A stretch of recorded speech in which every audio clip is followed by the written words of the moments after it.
దేవుని వాక్యంలోకి వద్దాం.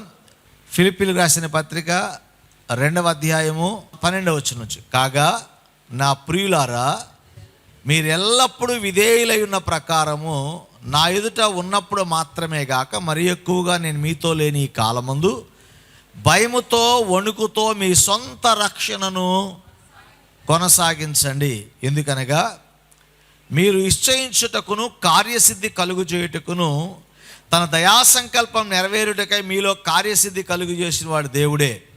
మీరు మూర్ఖమైన వక్ర జనము మధ్య నిరపరాధులను నిష్కలంకులను అనిందులైన దేవుని కుమారులగునట్లు సణుగులు సంశయాలను మాని సమస్త కార్యములు చేయుడి. అట్టి జనము మధ్యను మీరు జీవవాక్యమును చేత పట్టుకొని లోకమందు జ్యోతుల వలె కనబడుచున్నారు. దేవునికి స్తోత్రం, హల్లెలూయా.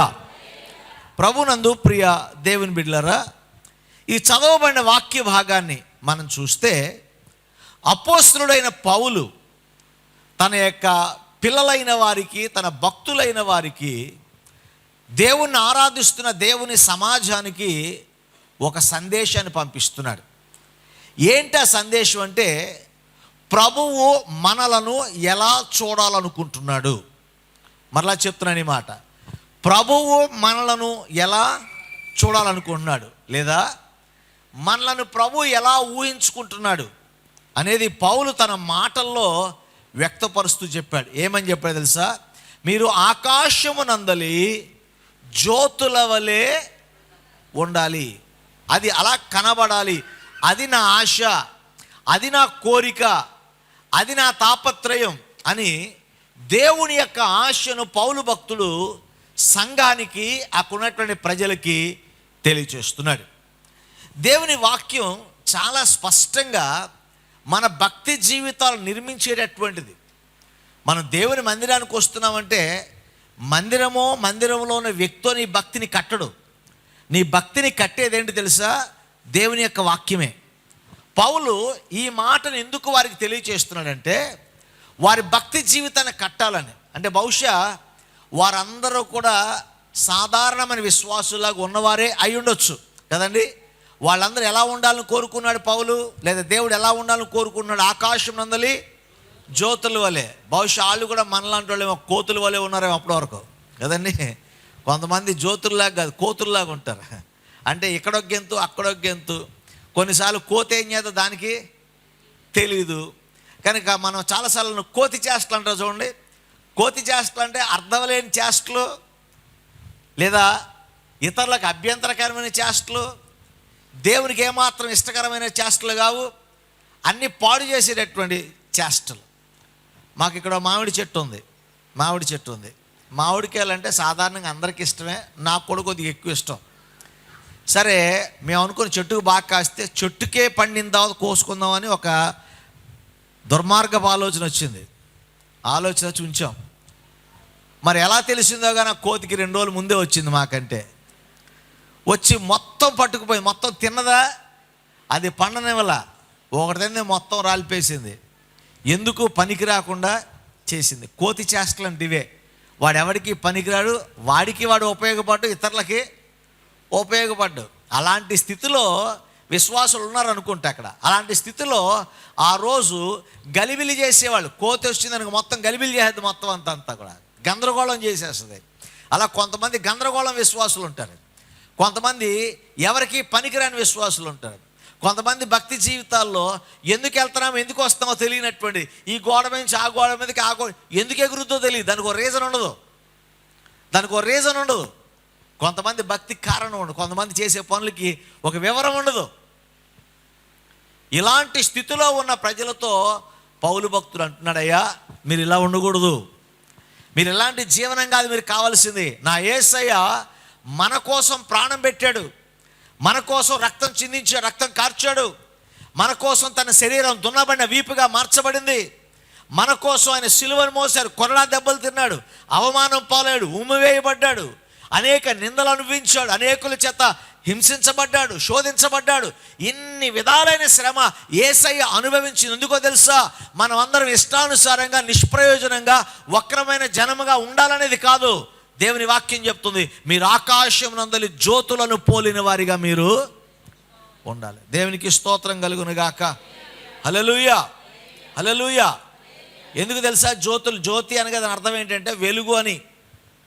జ్యోతి అంటే వెలుగు అని. ఎందుకు వెలుగు కావాలి?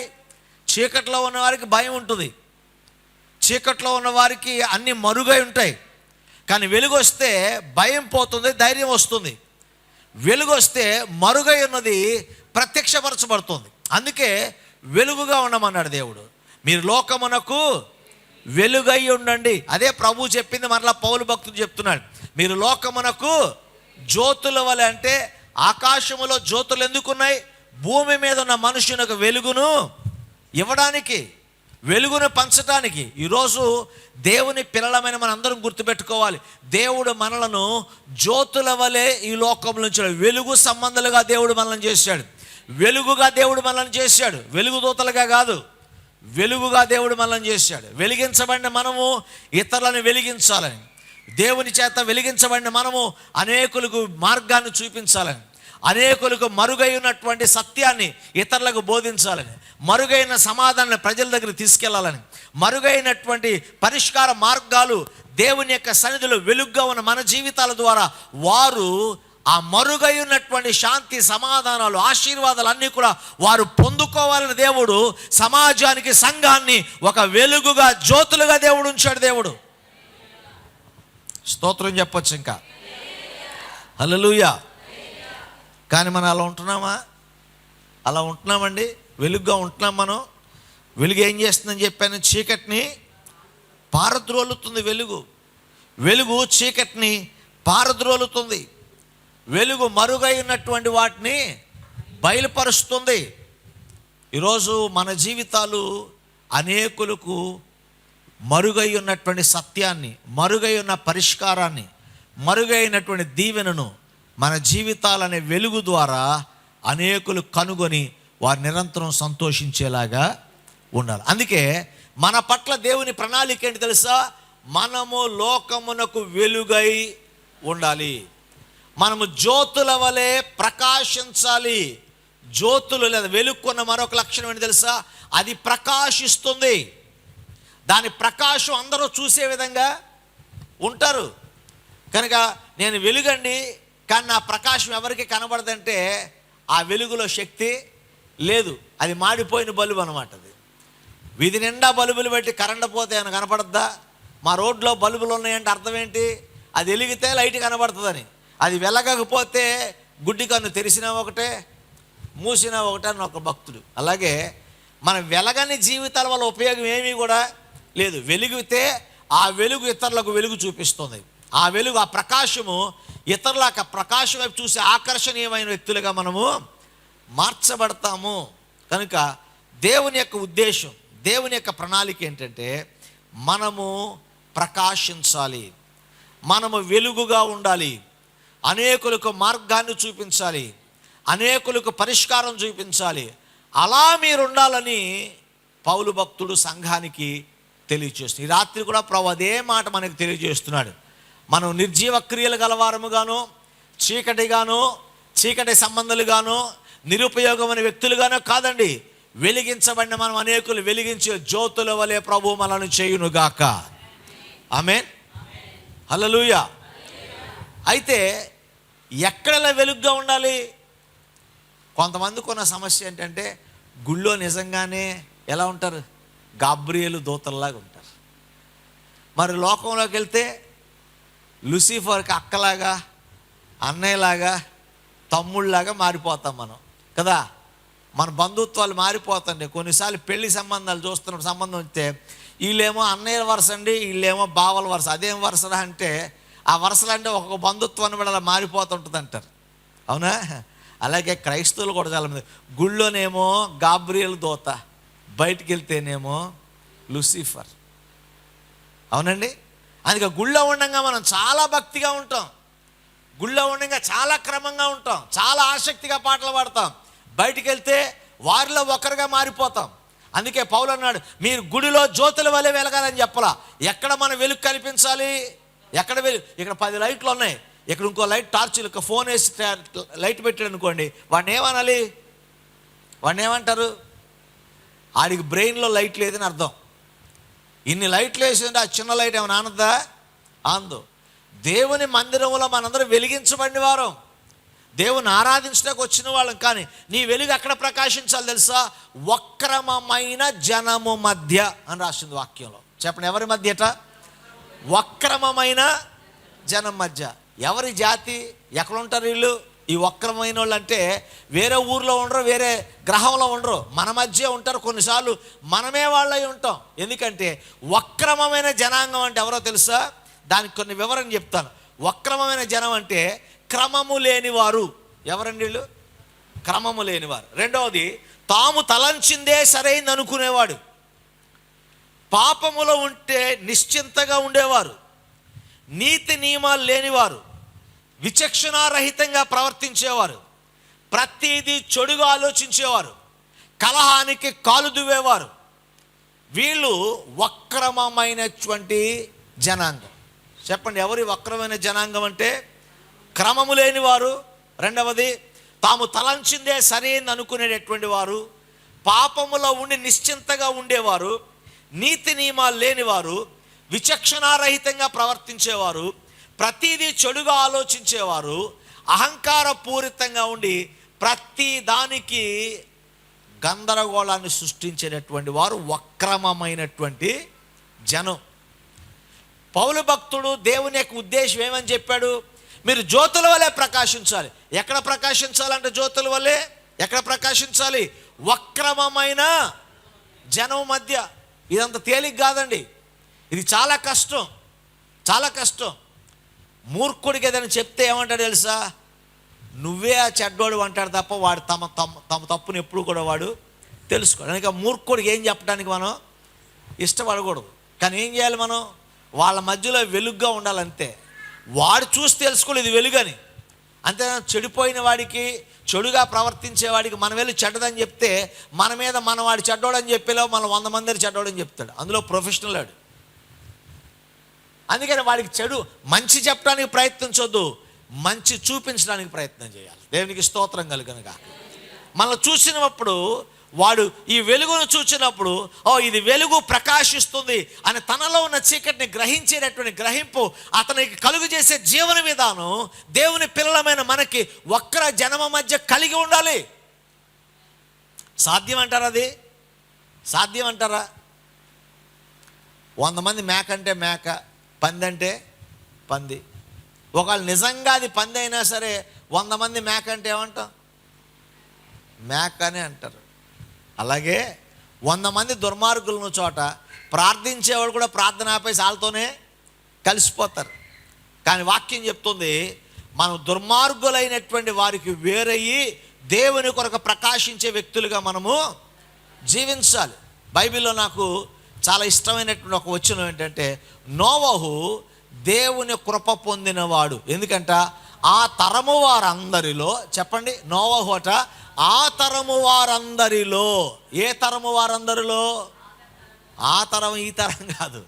ఏ తరం తెలుసా? ఆ తరం ఎలాంటి తరం అంటే, దేవుడే నరులను చేసినందుకు సంతాపము నొందే అంతగా దేవుణ్ణే బాధపరిచినటువంటి తరం అది.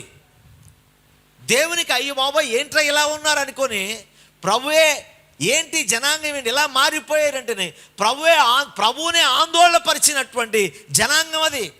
ప్రభు యొక్క మనస్సును గాయపరిచిన జనాంగం, విచక్షణ రహితంగా ప్రవర్తించే జనాంగం, దేవుడు లేడనుకునేవాడు, దేవుడు ఉన్నా ఆయనతో మనకు సంబంధం అక్కర్లేదు అనుకొని తమ ఇష్టానుసారంగా పాపాన్ని చేస్తూ లోకపాశల్లో బ్రతుకుతూ శరీర వాచ్యులతో జీవిస్తున్నటువంటి అలాంటి తరము మధ్య, అలాంటి జనాంగం మధ్య దేవునికి ఒక్కడే కనిపించాడు.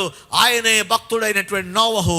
ఆ తరము వారందరిలో నోవహు దేవుని యొక్క కృప పొందినవాడై ఉన్నాడట. నాకు అనిపించింది, నోవహు గారికి ఏమన్నా 4 కాళ్ళును 3 తలకాయలు ఉన్నాయంటారా? లేదు కదా. ఏలియాని గురించి అంటాడు, ఏలియా మన వంటి స్వభావము గల మనుషులే. నోవహు కూడా అంతేనండి. ఆ తరము వారు ఉన్న మనుషులందరితో పాటు నోవహు వారిలో కూడా ఒక్కడే. కానీ వారికి నోవహుకి తేడా ఏంటంటే, నోవహు తాను ఎవరి చేత నిర్మించబడ్డాడు, దేవుని ఉద్దేశం, నన్ను సృజించట్లో దేవుని ఉద్దేశం ఏంటి, నా పట్ల దేవుని ప్రణాళిక ఏంటి, దేవుడు నా యందు ఏం ఆశిస్తున్నాడు, ప్రభువు నా పట్ల ఏ ఉద్దేశాలు కలిగి ఉన్నాడు, నేను ప్రభువు వాడను అని గ్రహించి నోవహు దేవునికి ఏది ఇష్టమో అది చేస్తున్నాడు, దేవుని ఏది ఆయాసపరచుదో అది చేస్తున్నాడు, దేవుని చిత్తమేదో గ్రహించి చేస్తున్నాడు. కనుక నోవహు ఆ తరమ వారందరిలో వేరే ఉన్నవాడై అతడు దేవుని దృష్టికి కృప పొందిన వాడిగా అయ్యాడు. ఈరోజు మన చుట్టూ ఉన్న తరాన్ని చూస్తే ఎలా అనిపిస్తుంది తెలుసా? అసలు మనం వాళ్ళతో కలవగలమా? వాళ్ళు మారుతారా? ప్రస్తుతం వింటున్న వార్తల యొక్క దుర్మార్గతను చూస్తే భయంకరంగా ఉంది కదండి. ఎంత విచక్షణ రహితంగా ఒక మనిషిని చంపేస్తున్నారు, ఎంత చిన్న తునప్రాయానికి మనిషిని చంపేస్తున్నారు. లైంగిక దాడులు, చిన్న పిల్లల మీద లైంగిక దాడులు, మత్తు పదార్థాలకు బానిసలై రోడ్ల మీద ఎక్కడిపక్కడ పడిపోతూ ఉన్నారు. చాలా దుర్మార్గమైనటువంటి పరిస్థితులు మనం చూస్తున్నాం. తల్లిదండ్రుల్ని డబ్బుల కోసం చంపేసేవాళ్ళు ఉన్నారు. మనం ఈ మధ్యన ఎక్కడో చూసాను, ఒక మనవరాలు వాళ్ళ మామగారు వాళ్ళ అమ్మమ్మ మీద ఉన్నటువంటి ఇన్సూరెన్స్ కోసం ఆ నామినేషన్ ఆ మనవరాలు పేరు పెట్టిందంట. ఆ మనవరాలు ఆ మామగారు చంపేసింది. దేనికోసం? ఆ ఇన్సూరెన్స్ డబ్బుల కోసం.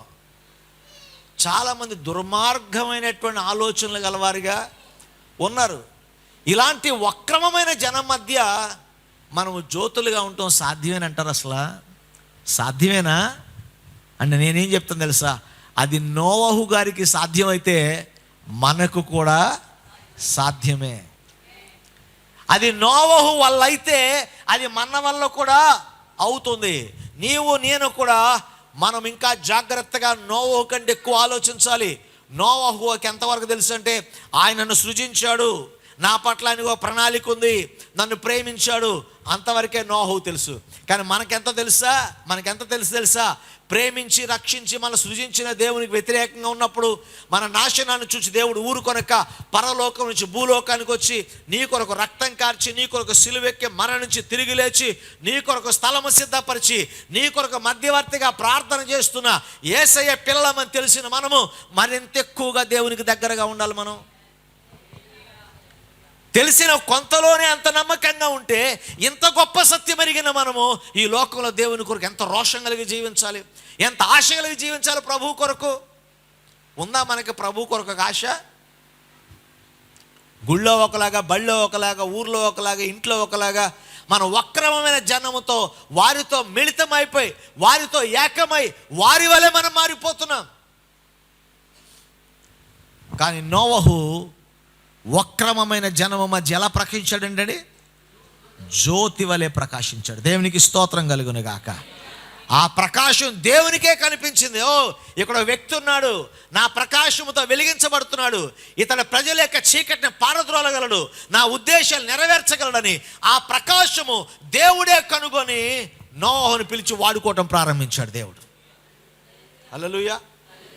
దేవుడు నీ జీవితాన్ని వాడుకోవటం ప్రారంభించాలి. కొంతమంది ప్రభువా నన్ను వాడుకోనైనా నీ పరిచయంలో ఉపయోగించుకోమని ప్రార్థన చేస్తారు. దేవుడు మనల్ని ఉపయోగించుకోవాలంటే ఆయన ప్రణాళికని ఎరిగిన వారమై ఆయన చిత్తాన్ని చేస్తూ జ్యోతి వలె జీవించటానికి మనం ఇష్టపడితే ప్రకాశిస్తున్న నిన్ను దేవుడు వాడుకోవటానికి ఇష్టపడేవాడై ఉన్నాడు. ఆమేన్. హల్లెలూయా. కనుక ప్రభువు వాడుకోవాలంటే మనం అక్కడికి వెళ్ళాలి, ఈ సామర్థ్యం ఉండాలి, ఈ తలాంత ఉండాలి కాదండి.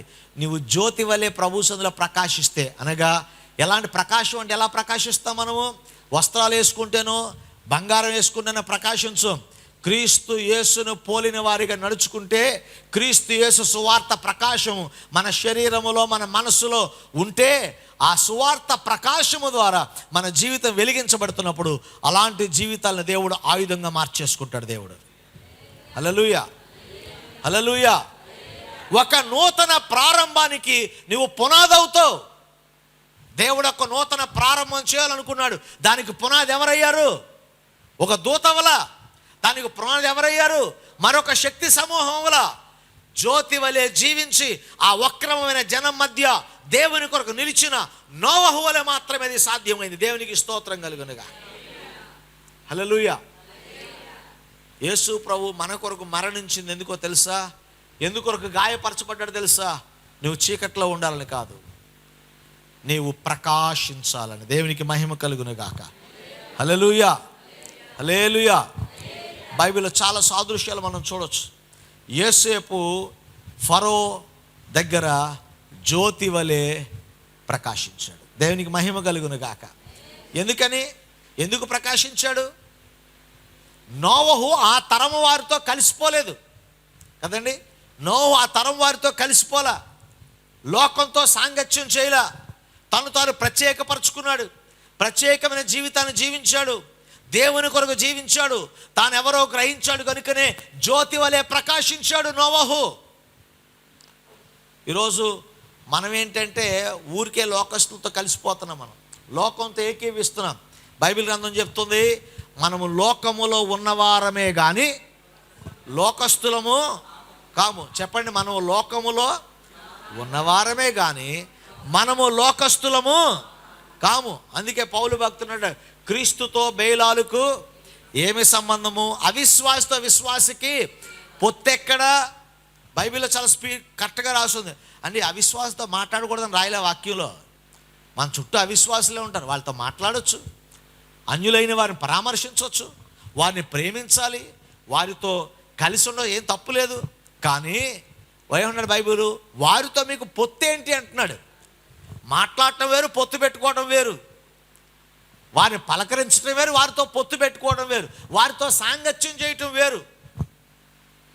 దుష్టునితో సాంగత్యం మంచి నడవడిని పాడు చేస్తుంది. కానీ ఆ దుష్టుడికి పలకరించిన బాగున్నారని తప్పేం కాదు, పలకరిస్తే తప్పేం కాదు. వారితో మాట్లాడి వారి యోగక్షేమాలు తెలుసుకొని మంచిగా ఉండమని చెప్పండి, వారి గురించి ప్రార్థన చేయండి, వారి మేలు కోరండి, వారికి అవసరమైతే సహాయం చేయండి, తప్పేం కాదు ఇదేమి.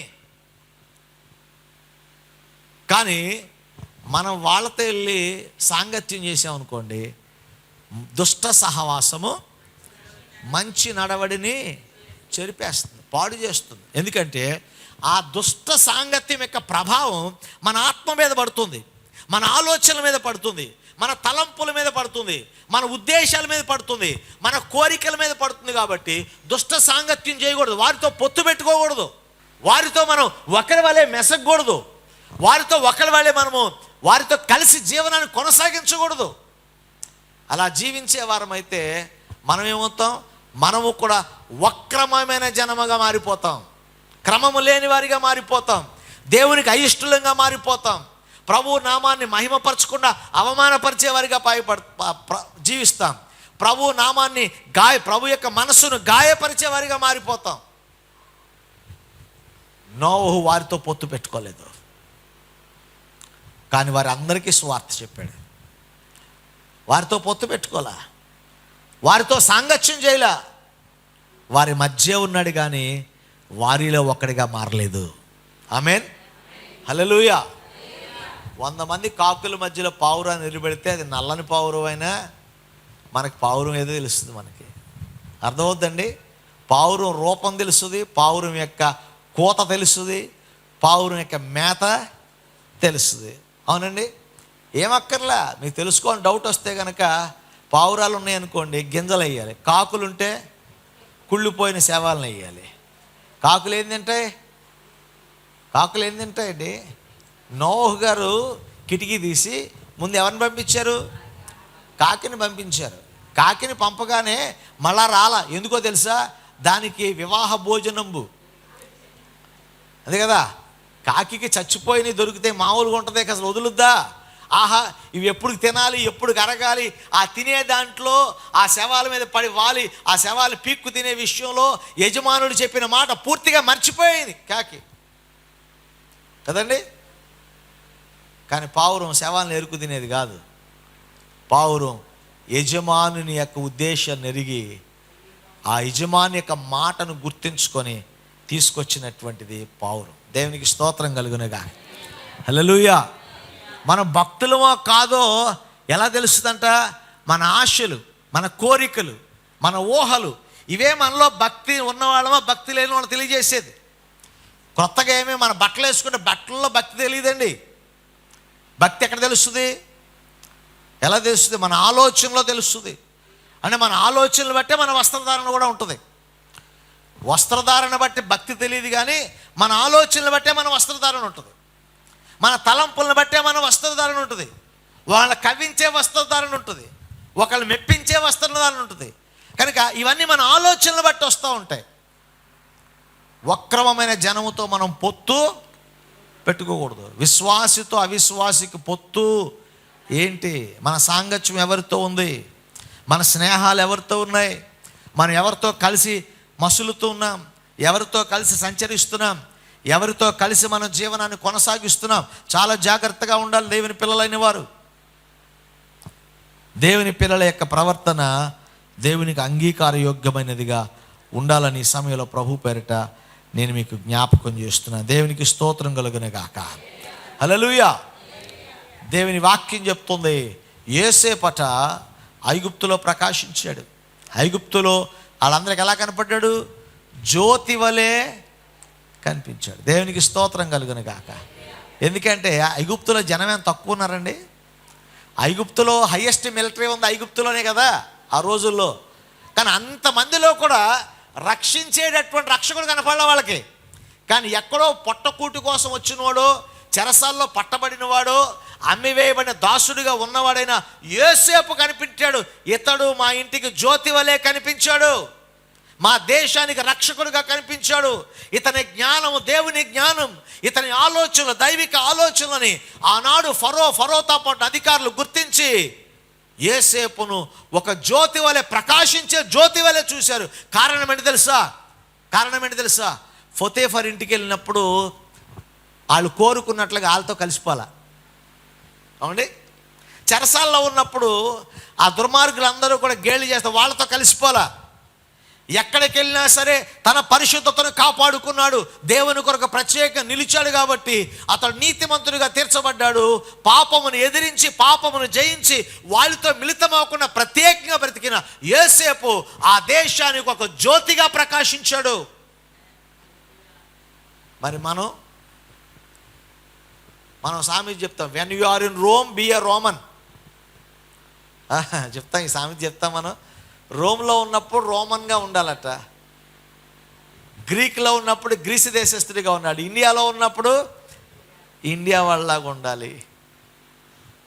కానీ ఒకటే చెప్పనా, నేను ఇవన్నీ సామెతలు బాగానే ఉంటాయి, కానీ నువ్వు అమెరికా వెళ్ళినా, ఇండియా వెళ్ళినా, ఆఫ్రికా వెళ్ళినా, యూరప్ వెళ్ళినా, ఎక్కడికి వెళ్ళినా యేసయ్య పిల్లల్లాగే ఉండాలి మనం.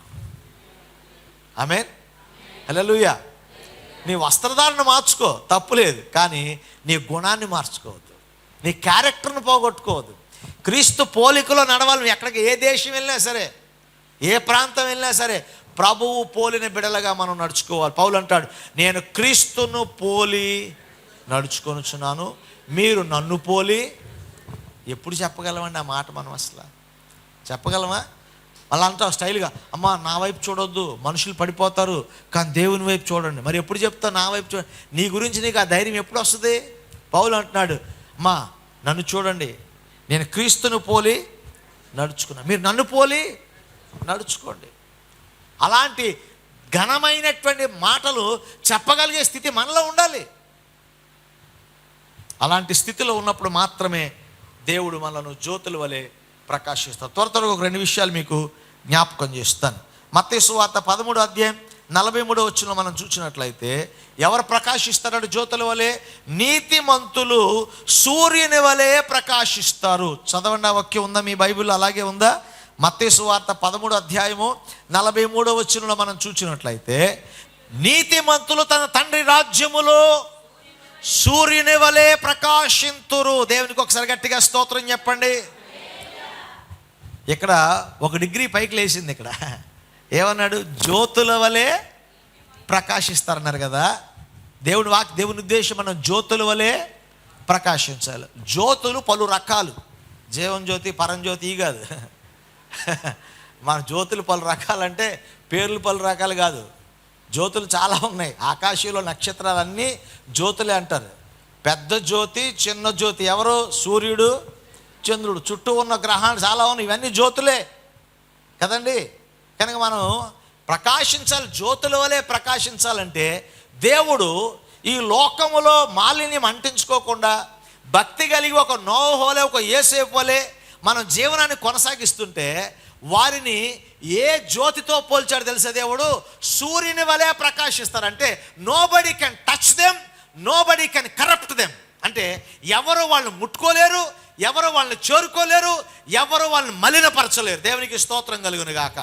సూర్యుడిని మలినపరచగలిగిన వాడు ఎవడన్నా ఉన్నాడా? సూర్యుని దగ్గరికి వెళ్ళగలిగిన వాడు ఎవడన్నా ఉన్నాడా? ఎవరు లేరు.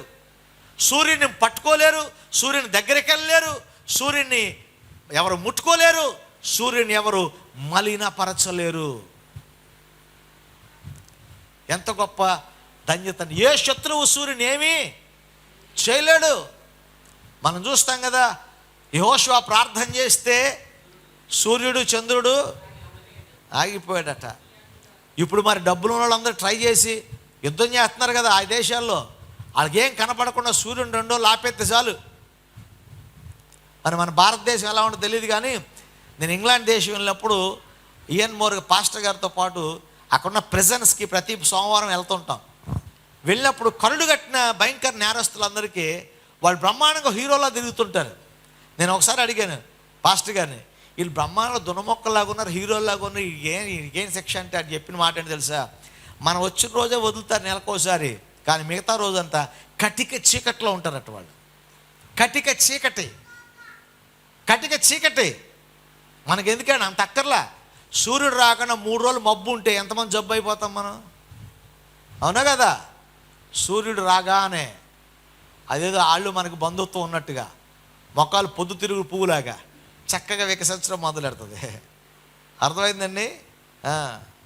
నీతిమంతులట సూర్యుని వలె ప్రకాశిస్తారు. కానీ సూర్యుని వలె ప్రకాశిస్తారంటే ఎవరు చేరుకోలేరు, ఎవరు పాడు చేయలేరు. అట్ ద సేమ్ టైం సూర్యుని ఎవరు జయించలేరు. సూర్యుడు ఎవరినైనా ఏమైనా చేయగలుగుతాడు. ఆమేన్. సూర్యుడి యొక్క వెలుగు అనేకులకు ఆశీర్వాదకరంగా ఉంటుంది. ప్రభునందు ప్రియ దేవుని బిడ్డలారా, if you are living a life which is not attached to the world, your life is been exalted as a righteousness of sun. నీతిమంతుడు సూర్యుని వలె తేజరిల్లుతారు. దేవునికి స్తోత్రం కలుగునే గాక. హల్లెలూయా, హల్లెలూయా. దానియేలు గ్రంథం 12వ అధ్యాయం 3వ వచనం చూడండి. దానియేలు గ్రంథం 12వ అధ్యాయం 3వ వచనం చూడండి. ఏమని రాయబడుతుంది ఇక్కడ? బుద్ధిమంతులైతే ఆకాశం నందలి జ్యోతులను పోలిన వారై ప్రకాశించెదరు. నీతి మార్గం అనుసరించి నడుచుకున్నట్లు ఎవరు అనేకులను త్రిప్పుదురో వారు నక్షత్రముల వలె నిరంతరము, చెప్పండి ఎప్పుడట? నిరంతరము ప్రకాశిస్తారట. దేవుడేమన్నాడు? సూర్యుడు వలె మనం ప్రకాశిస్తామని చెప్పాడు. ఇప్పుడు ఈ లోకానికి అంటుకోకుండా, లోక మాలిన్యం అంటించుకోకుండా, పాపపు మార్గంలో పడిపోకుండా, వక్రమైన జనంతో కలవకుండా మనం ప్రత్యేకించుకొని జీవించుకుంటే దేవుడు ఏమన్నా తెలుసా? వారిని నిరంతరం ప్రకాశించే జ్యోతుల వలె ఉంచుతానంటున్నాడు. ఎందుకట? లోక మాలిన్యం అంటని వారు దేవుని చిత్తాన్ని నెరవేరుస్తారు. దేవుని చిత్తం ఏంటి తెలుసా? నశించిపోతున్న వారి రక్షణ కొరకు ప్రయాసపడేవాళ్ళు. నా మాట ఇక్కడ ఒక ఇంపార్టెంట్ పాయింట్ చెప్తాను. ఇక్కడ ప్రకాశించే మనము ఎలా ప్రకాశిస్తామట? నిరంతరము. చెప్పండి. దేవుడు ఆకాశంలో గొప్ప జ్యోతులను తయారు చేశాడు. సూర్యుడు, చంద్రుడు, నక్షత్రాలు. కానీ బైబిల్ చెప్తుంది సూర్యుడు లయమైపోతాడు, చంద్రుడు లయమైపోతాడు. అంటే నీతిమంతుడిగా ఉండి ఈ లోకంలో ఉండేటటువంటి వాడు సూర్యునితో పోల్చబడ్డామంటే అది కూడా ఒక లో డిగ్రీయే. కానీ దేవుని సన్నిధిలో భక్తి కలిగి లోకమాలిని అంటించుకోకుండా ప్రభు ఉద్దేశాలు నెరవేరుస్తూ దేవుని కొరకు ప్రజలను సంపాదించాలని ఆశగా ఉంటారు చూడండి, వాళ్ళట నిరంతరము ప్రకాశిస్తారంటే ఈ జ్యోతులు ఎక్కడుంటాయి? దేవుని దగ్గర ఉంటాయి. కనుక ఆయన వెలుగు మన మీదకు పడి వాళ్ళందరూ ప్రకాశిస్తారు. దేవునికి స్తోత్రం కలుగునుగా. చంద్రుడు స్వయం ప్రకాశినా లేకపోతే సూర్యరశ్మి వల్ల ప్రకాశిస్తాడా? కనీసం 10వ తరగతి చదివాం కదా. స్వయం ప్రకాశిన కాదు కదా. మా నక్షత్రాలు స్వయం ప్రకాశినయా కాదు, సూర్యుని వెలుగుతోనేగా బ్రతికాయన్నీ కూడా. మరి ఆ సూర్యుడే లేకపోతే ఇవన్నీ ఎక్కడ వెలుగుతాయి? అందుకని అన్నాడు ప్రభు, రే బాబు ఇవన్నీ లయమైపోతాయి, నువ్వు సూర్యుడు అని సంతోషపడమాక, సూర్యుని వల్ల పొగడని ఆనందపడమాక, అవి ఒకరోజు పోతాయి. కానీ నువ్వు కనుక నా మనసు ఎరిగి నా ఉద్దేశం ఎరిగి నశించిపోతున్న ఆత్మను రక్షిస్తే నీతి సూర్యుడే నా వెలుగులో నిరంతరం నువ్వు ప్రకాశిస్తావు. ఆమేన్. ఈ సూర్యుడు చంద్రుడు లయమవుతాడు కానీ నీతి సూర్యుడు లయమవుతాడా? నీతి సూర్యుడు ఆయన పాడవుతాడా? నీతి సూర్యుడు లేనటువంటి యుగం ఉందా? నీతి సూర్యుడు లేనటువంటి కాలం ఉందా? నీతి సూర్యుడు లేని పరలోకం ఉంటుందా? ఆ నీతి సూర్యుడిని యేసయ్య వెలుగులో మనందరము నిరంతరము ప్రకాశిస్తాం కనుక నశించిపోతున్న ఆత్మల కొరకైన భారం ప్రతి ఒక్కరికి కలగాలి మనలో. నీతిమంతులంటే అర్థం ఏంటంటే భక్తి గలవాళ్ళని, నీతిమంతులంటే దైవికమైన చింతన కలిగిన వారని, దేవుని నియమాల ప్రకారం జీవించే వాళ్ళని. మరి నశించిపోతున్న ఆత్మలకు భారం గలవాళ్ళంటే ఏంటి?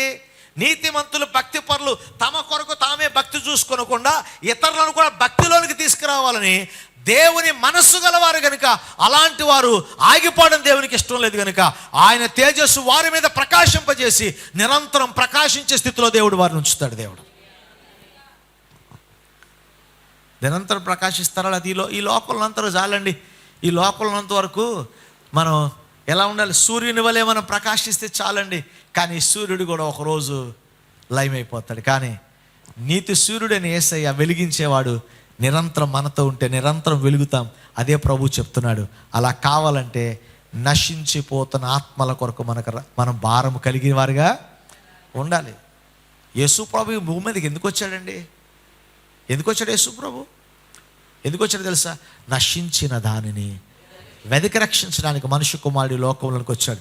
పాపము చేత, శాపము చేత, పాపపు ఇచ్చల చేత నశించిపోయి నరకానికి పాత్రుడు అయితే నువ్వు నరకంలోకి వెళ్ళటం ఇష్టం లేక ప్రభు నిన్ను ప్రేమించి లోకానికి వచ్చి ప్రాణం పెట్టి నిన్ను ఒకడు అగ్నిలోంచి లాగినట్టుగా దేవుడు నిన్ను లాగి రక్షణ కవచాన్ని దేవుడు ధరింపజేసి నీతి వస్త్రాన్ని ధరింపజేసి ఆయన కుమారులుగా కుమార్తెలుగా ఉంటకు దేవుడు మనకి కృపను అనుగ్రహించాడు. నీ కళ్ళ ముందు ఈ సత్య సువార్తను ఎరిగిన నీవు నీ కళ్ళ ముందు తాగుబోతులు నశించిపోతుంటే, వ్యభిచారం చేస్తూ ప్రజలు నశించిపోతుంటే, దొంగలుగా నశించిపోతుంటే, వక్రమైన జనాంగం ఉండి నశించిపోతుంటే ఆ భారము లేకుండా జీవిస్తే నువ్వు భక్తి గలవాడిగా మందిరంలో ఎదుగుతావే కానీ నిరంతరం ప్రకాశించేవాడిగా ఉండవు. అలాగే నశించిపోతున్న ఆత్మల కొరకు భారం గలవాడిగా ఉంటే నీతి సూర్యుడిని యేసయ్య తేజస్సు నీ మీద పడుతుంది. నిరంతరం నువ్వు ప్రకాశించేవాడిగా ఉంటావు. అదే ప్రభు ఉద్దేశం. నీవు ఆకాశం నందలి జ్యోతుల వలె నీవు ప్రకాశించాలి. ఈరోజు ఆ ఆశతో ప్రభుతో చెప్దాం, ప్రభువా నేను లోకమాలిని అంటకుండా చేయను, ఆయన లోకమాలిని అంటించుకోకుండా కృపణ దయచే ప్రభువా, నశించిపోతున్న ఆత్మల కొరకు భారం దయచేయను, ఆయన వక్రమైన జనం మధ్య నీ కొరకు జీవించే కృప దయచేతండి. నా చూపును పరిశుద్ధపరిచయ్యా, నా మాటను పరిశుద్ధపరిచయ్యా, నా ఆలోచనలు పరిశుద్ధపరిచయ్యా, నా నడకను పరిశుద్ధపరచు ప్రభువా. నేను వెళ్ళే మార్గాల్ని చిత్తాన్ని నెరవేర్చేవిగా చేయను ఆయన. నేను వెళ్ళి ప్రతి చోట నీ సువార్త ప్రకాశం నాలో వెలిగించబడి అనేకులు నీ వైపు త్రిప్పబడే కృప దయచేయమని ప్రభువుని అడగగలిగితే నీతి సూర్యుడని యేసయ్య వెలుగు మన మీద ప్రకాశిస్తుంది. ఆమేన్. తల్ల వంచని ప్రార్థన చేసుకుందాం. అందరు తల్ల వంచని, ప్రభువా నన్ను వెలిగించయ్యా, నన్ను ఒక జ్యోతిగా మార్చయ్యా. దేవానికి స్తోత్రం. అందరూ కలిసి బిగ్గరగా దేవునికి స్తోత్రం చెల్లిద్దాం. అందరూ స్వరాలు తెరవండి. మోకరించగల వారు మోకరించని బిగ్గరగా నీ కొరకు ఈ లోకంలోకి వచ్చిన ఒక జ్యోతిగా నువ్వు ప్రకాశించే వ్యక్తిగా దేవుడిని చేయడానికి ఇష్టపడి నీ కొరకు ప్రాణం పెట్టిన యేసయ్యకు ఒకసారి బిగ్గరగా స్తోత్రం చెల్లిద్దాం. హల్లెలూయా. స్తోత్రం. అందరూ స్తోత్రాలు చెప్పాలి.